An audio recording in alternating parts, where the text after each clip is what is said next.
Bonsoir à tous, nous débutons cette édition exceptionnelle avec une nouvelle qui a secoué l'ensemble de l'île dans la nuit de jeudi 7 décembre. Un blackout a plongé la population de San Andreas dans l'obscurité totale, coupant l'électricité et plongeant des milliers de citoyens dans une situation inattendue.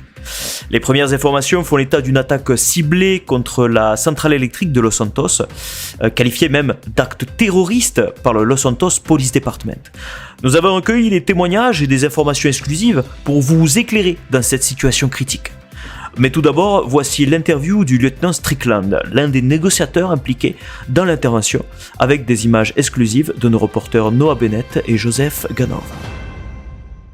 Et sur place, nous avons pu apercevoir plusieurs suspects armés, très armés, notamment avec des armes lourdes. Et nous avons entamé des négociations afin de procéder à la libération de 3 otages. Très bien. Est-ce que vous connaissez les motivations justement des ravisseurs ?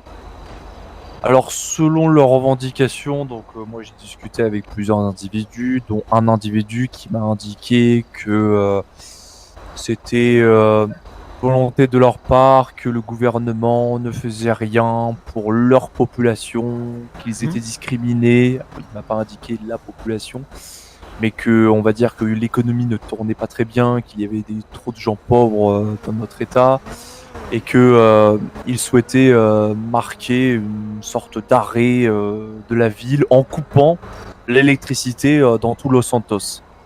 Il m'a également indiqué qu'il souhaitait voler certains équipements de la centrale qui coûtaient selon lui extrêmement cher au marché noir. Donc on est sur des revendications politiques, mais à la fois un vol. Concernant justement la conclusion de cette opération, est-ce que vous pouvez nous dire justement sur les otages, comment s'est déroulée cette conclusion ?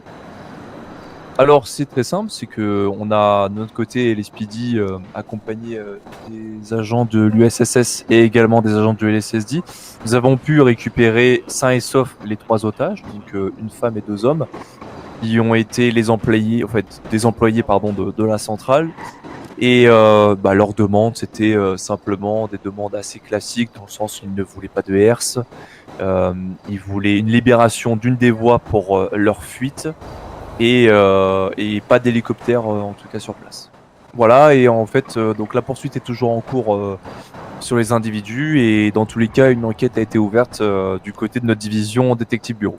Sachant qu'en plus, justement, ils ont commis cet acte, on va dire, à visage couvert. Est-ce que cela vous inspire quelque chose, justement, de ce côté-là ?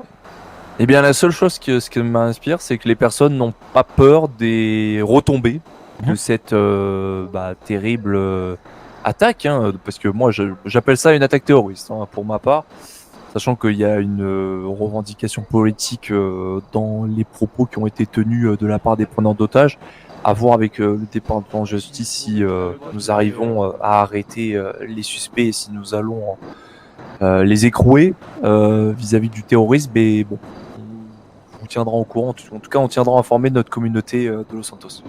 Très bien. Je vous remercie, lieutenant, en tout cas, pour vos réponses. Merci à vous. D'après nos dernières informations, l'ensemble des 5 malfaiteurs ont déjà été appréhendés par les forces de l'ordre, en attente actuellement de leur jugement. Cependant, nous attendons une réaction du gouverneur Fitzgerald au vu des différentes menaces qui ciblent principalement notre gouvernement ces derniers jours. C'était Rico Pierce du Weasel News, merci à tous d'avoir suivi cette émission.